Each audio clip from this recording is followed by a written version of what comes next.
Hi, everybody. Welcome to our team call.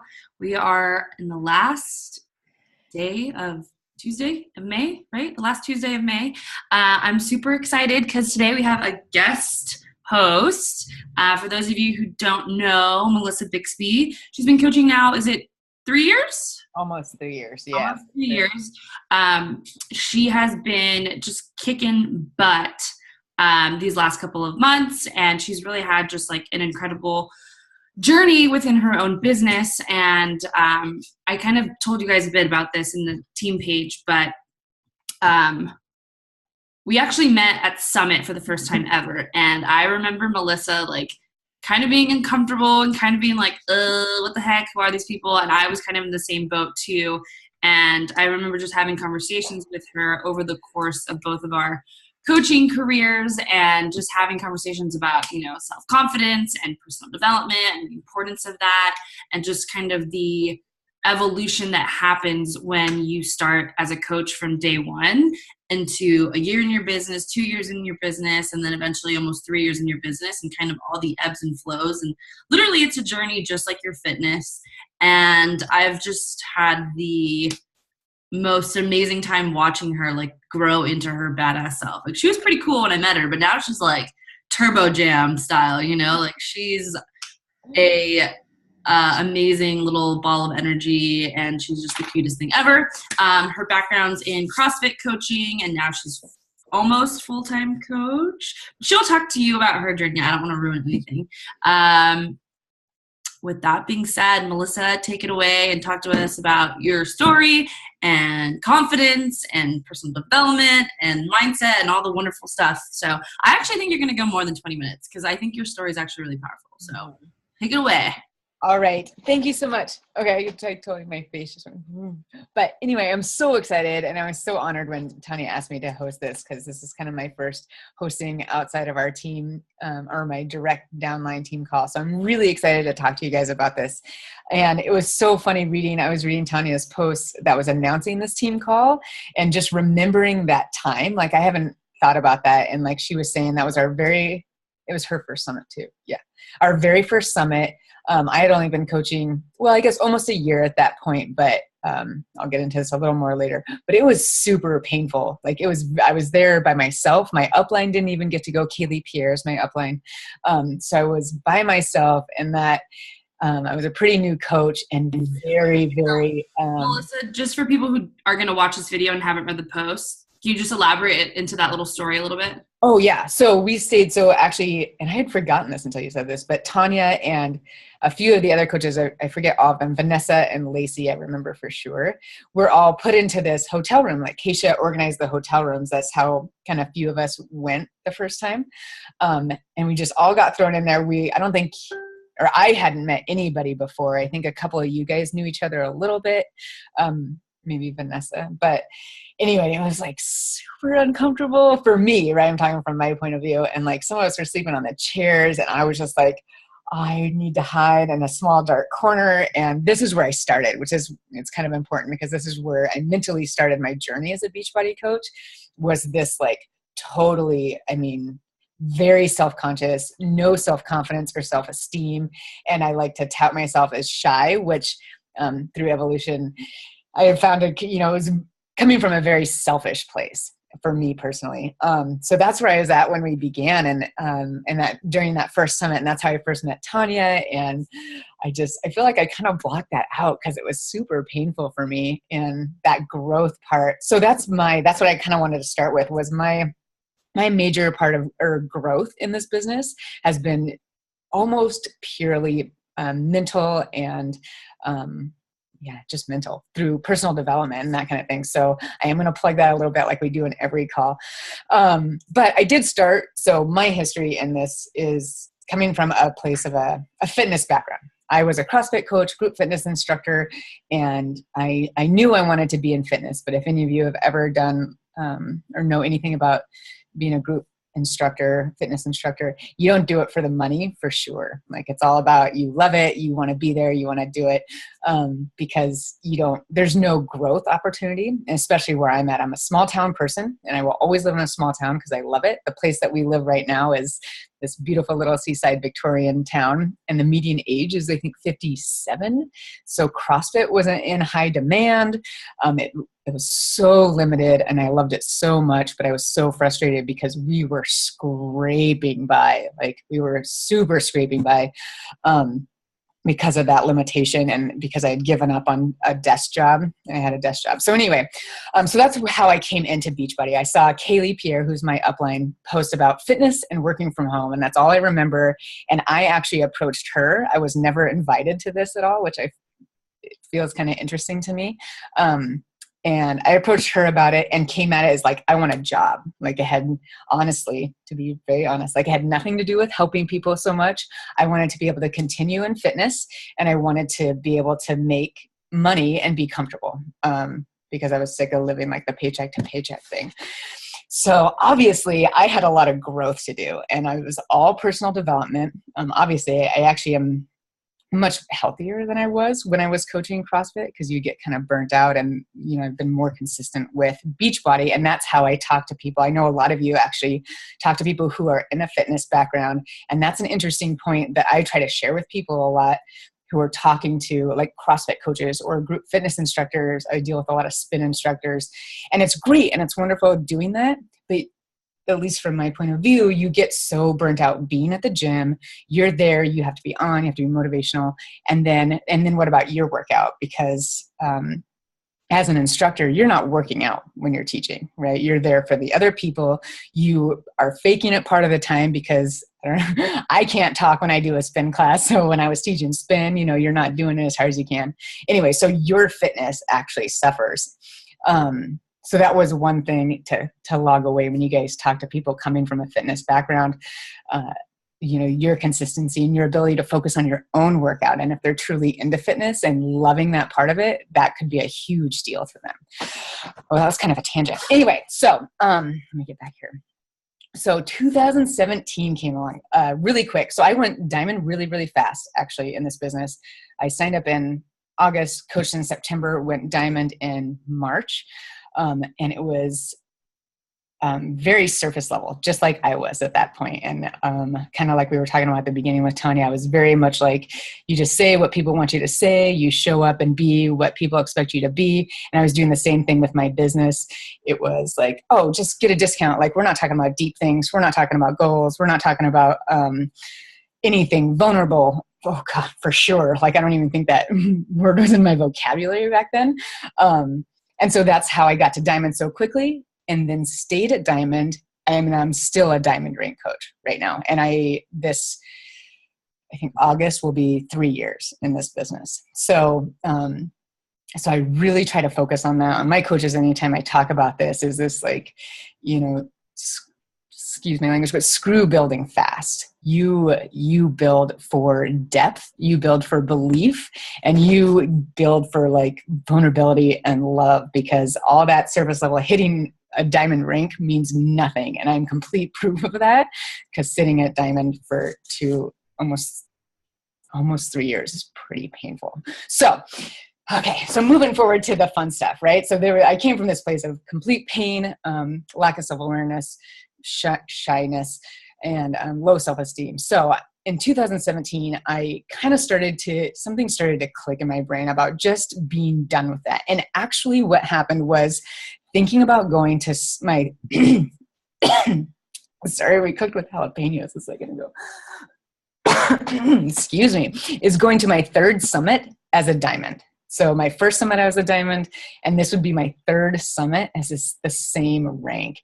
And something in my brain just goes, oh, hells no. Like, I cannot show up at summit and be the same rank the third year in a row. So I started this huge mindset shift, and that's what spurred it. It was something as little as that. I'm motivated by recognition. I'm motivated by prizes and stuff like that. So that's what I use to motivate myself to build this business. So I thought about a couple things. One, why was I here? why was I even doing this? Right? I hadn't moved my business forward. Even though I just said it, like rank is a way to measure your business, even though it shouldn't be your complete focus, but it does, it shows that you're moving forward. It shows that you're building your team, that you're inviting people, that you're spreading that belief in what we're doing. And I wasn't doing that. What did I want out of this? Like, what the heck? I was spending so much money. This was so much a big part of my life. I've been on travel all around the world with these women. I show up at live events. I do all this stuff. What did I want out of all this time that I was spending in it? And what was I willing to do to get there? And that was the huge one, right? Like what was I willing to, I don't like to say the word sacrifice because what was I willing to invest? That's what I want to say into this business to get me to where I wanted to go. So this is the part I'm going to try to get through without crying, because we're going to talk about pain, because this was the motivator for me. And I think with a lot of people, it has such a negative connotation, but I think it can be incredibly motivating and really help you to laser focus on what you want and what you're willing to do to get there. So for me, it was pain with my current situation. And I'm so sorry, the jalapeno oil. So working at a bar, I work part-time right now. It's like 2.5 days a week at a tap house here. And I actually love it. It's beautiful and it's fun. But I'm also going to be turning 35 on Saturday.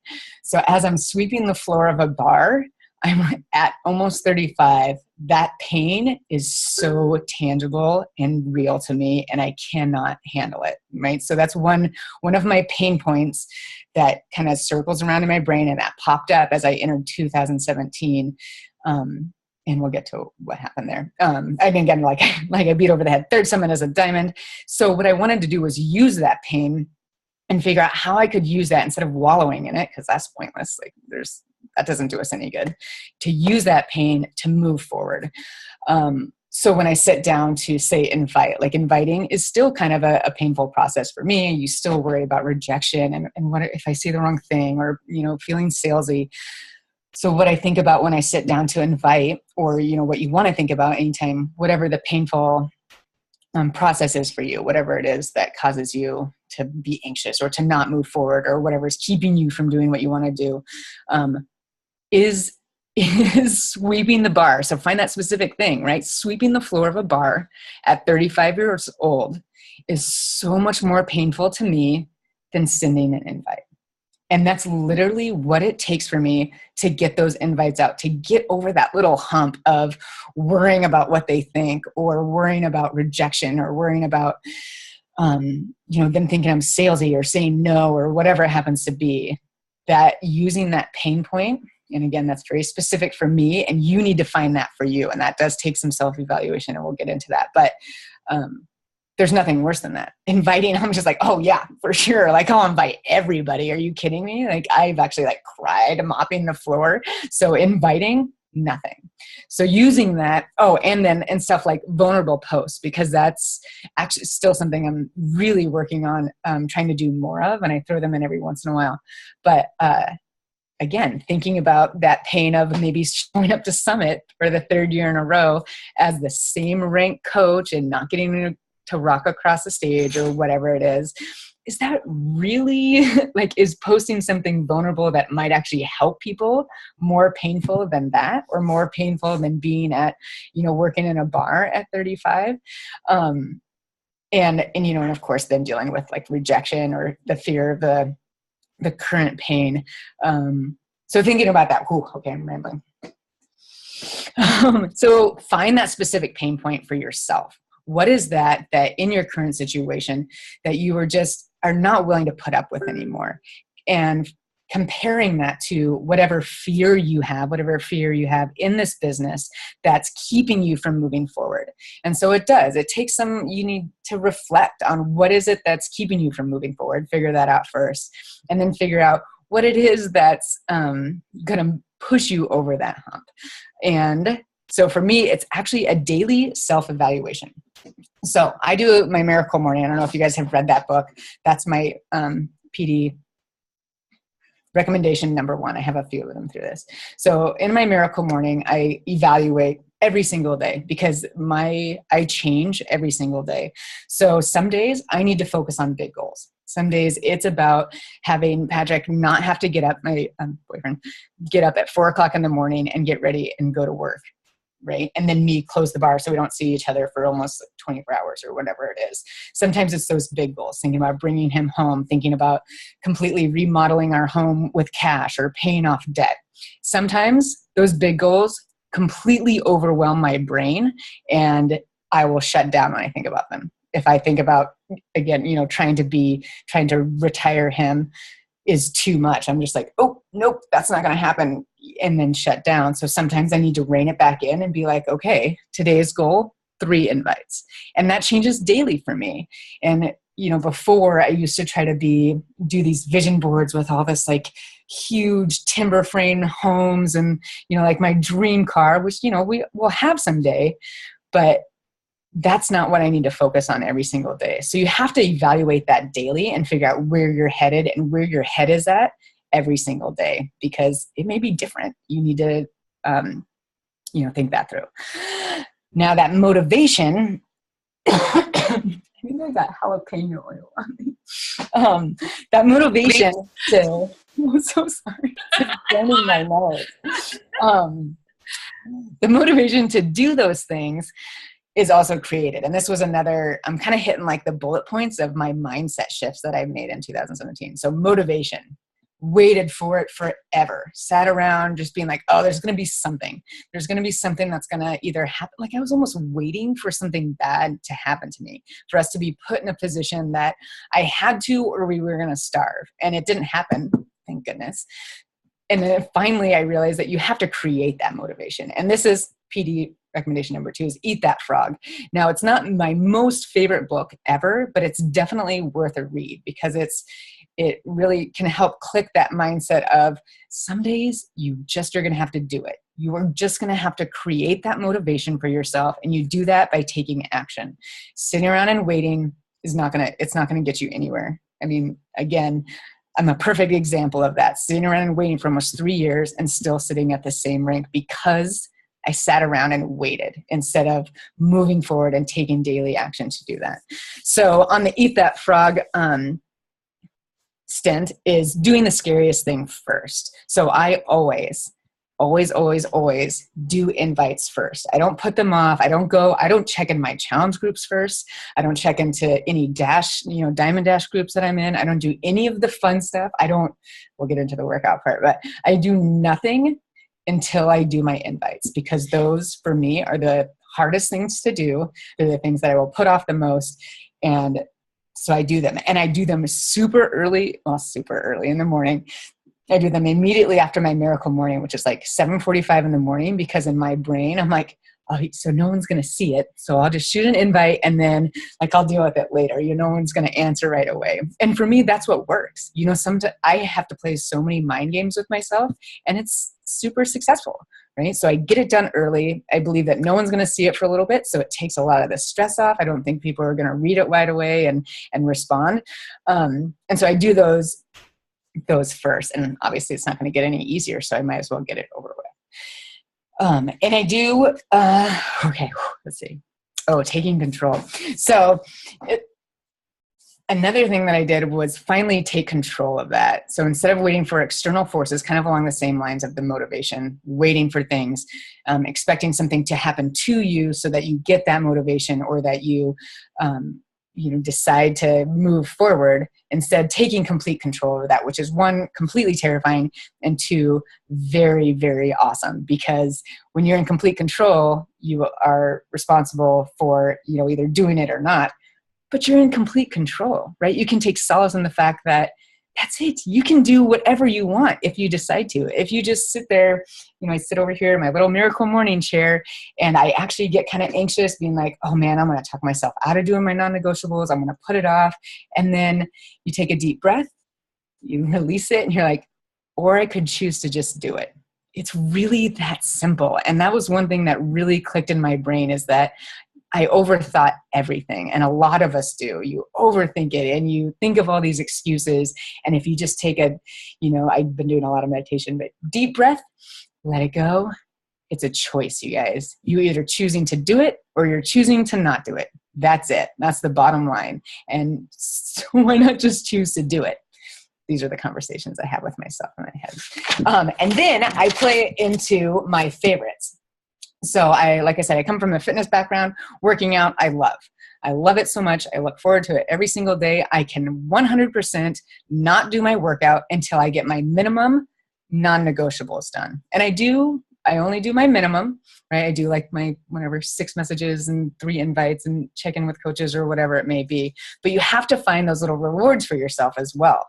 For me, it's working out. Maybe for you, it's checking into the community, or it's drinking your Shakeology, or it's, something completely un-Beachbody related, walking your dog, or whatever it happens to be for you. But reward yourself with that and make it just you can't do it until you send your invites. And I've gotten to a point that I have to do my invites first before I do my workout, or I know myself well enough to know that I will put it off and not do it at all if I let myself work out. So setting those little goals for yourself. And then PD recommendation number 3, if you haven't read it, is the big leap. And that was a huge one for me. And it basically starts to break things down, kind of like I'm saying, is simplify things and then just do them. And this is like the hardest thing for me to talk about because it sounds like nothing, but a lot of times that's what it comes down to. So when I talk about just doing it, that's when I bring in the fear, right? I insert I insert the pain. So I think about, there's another one. I mean, we have a mortgage now. Patrick and I just bought our house. Again, working at a bar at 35 is super painful for me. And when it comes after I think of these things and think about not being able to pay my mortgage, like that's just not even a question. That's not even a consideration. Like that cannot happen. And I know for a fact what will keep me from, not being able to pay my mortgage. It's just sending an invite to someone. And all of a sudden, that fear of inviting kind of shrinks down a little bit when the fear of not paying your mortgage is over here. So think of those things and, in comparison. And all of a sudden, those fears of these, I don't want to say silly fears, of like inviting and messaging. It seems a little silly when you're considering that if you would just reach out to somebody and ask them to be healthier, you'll pay your mortgage. So finding those little comparisons for yourself, mind games, rewards, stuff like that. And one, I do want to share my very specific trick that I use is, because I think a lot of you are actually pretty fitness focused, actually like fitness, and some of them actually maybe. But if you are, or you can do this for anything, I actually take my Energize, the pre-workout, and they say to do your workout within 30 minutes of starting that. And I found my sweet spot of about 20 minutes when you kind of start to feel that tingle and stuff. So I take my Energize, I sit down at my computer, like right where I'm sitting right now, and I set the timer on my phone for 15 minutes because I always go over, right? Because once you get started, this stuff is easy and you love it. It's just getting started. And that's it. And I go. And then I have this huge time constraint because I'm not going to waste my Energize, get all like amped up and then leave. I have to get to my workout before it wears off. So then I bust out my non-negotiables. And that's it. It's that simple. I want to try to make it more difficult, but that's it. I set a timer. I have this constraint because of the Energize. And so I'm like, all right, well, I'm sitting at my computer anyway. I might as well get some stuff done. And I have this constraint on my time. I have to go work out at this point. And so setting those times for yourself. And I do that again, like Patrick gets off work at 3:00. So I unplug for a few hours in between like workout and then the afternoon. But then I'll sit down again at 2:00 and be like, okay, well, he's going to be home in an hour. I'm not going to be on my computer when he gets home, or I try not to be. And so I have 1 hour to get as much done as I can. And so you work down your list, you work down your non-negotiables. I happen to use Teamsy, which is super helpful for me. And that's it. And then let's see what I was going to say. That's kind of about it. I wanted to give you guys just a few little points here at the end as I wrap this up. So talking about self-belief and motivation, because those were a couple of the huge things for me and things that changed for me in this last year, was that daily self-evaluation. Figure out what you need that day. It can change. People try to do this all-encompassing goal or this all-encompassing schedule. And, sometimes you just need to do it every single day. Figure out, what do you want to focus on that day? Do you want to focus on those tiny little goals that will get you through the day? Do you need to focus on the huge things that really excite you and get you moving, down the road a little bit? Personal development, of course, I have to plug that. Just stop reading the things that everybody tells you to read and go out and do some research on what you are struggling with. That's one of my biggest PD things, because I kept reading all these things in the beginning that were listed, and there's so many good recommendations for sure, but be sure that they're applicable to what you are struggling with, because otherwise you're just wasting your time. Like right now, I'm actually reading this, basically a therapy book that I've never heard anybody recommend, and it's a little deep, but it's amazing. It's called Feeling Good by David Burns. It's like therapy in book form. So find what you need and read that, whether anybody has recommended it or not. Conjure up pain. Find that pain that makes inviting so worth it. Find the pain that, oh my gosh, this makes inviting seem like the silliest fear in the entire world, right? Whatever that is for you, whether it's your mortgage or feeding your kids or, I don't even know, whatever it happens to be, find that pain and think of that. Go into that little pain point every single time before you do something that you're afraid of doing, whatever that is for you, whether it's inviting or posting a vulnerable post, and get into that pain and then the comparison will help switch for you.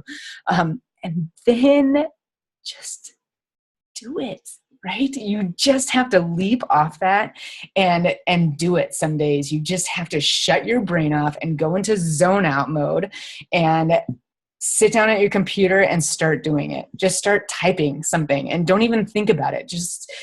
And then all of a sudden, you're just going to keep moving forward. It's just that action of getting there, I think, that really helps people get going, because the action is what creates motivation. So, I have all these little things that I wanted to write down. So if it's not painful, this is one thing that Patrick and I talk about. If it's not painful, nothing is changing. And that's just something that I thought about 2 seconds ago. And if you want to avoid change, then you kind of need to reevaluate what you're doing here, because this business is all about change. It's all about growth. And that shit is painful. I'm sorry. You cannot get around the pain of that.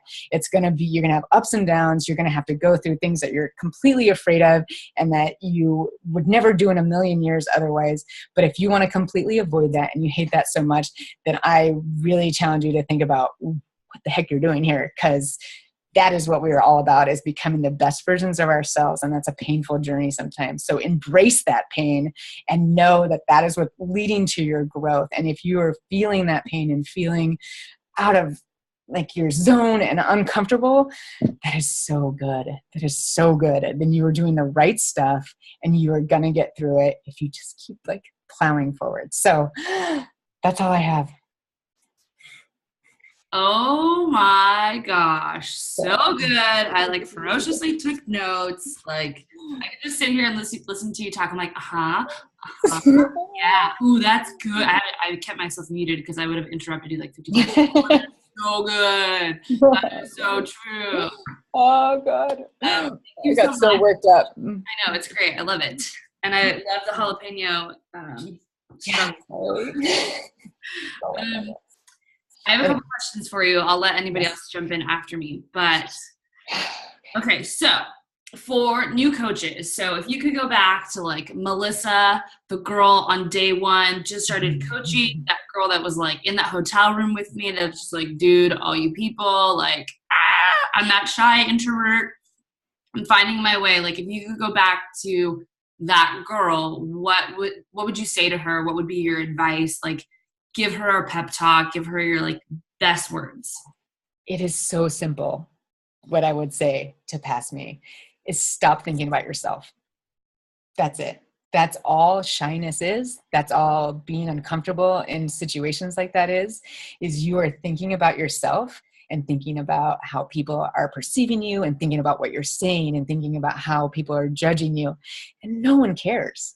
Nobody, people care about me and all of you on this team, but nobody is judging you ever, right? That's the one thing that I would say, is that if you just ask other people questions and actually start caring about other people and really be interested in what they have to say and what they have going on, that's it. Then all of a sudden, all that pressure to be whatever you think you need to be is gone. And it's just so much easier. It's that simple, I think. Like, that's a huge shift that I made. Love that.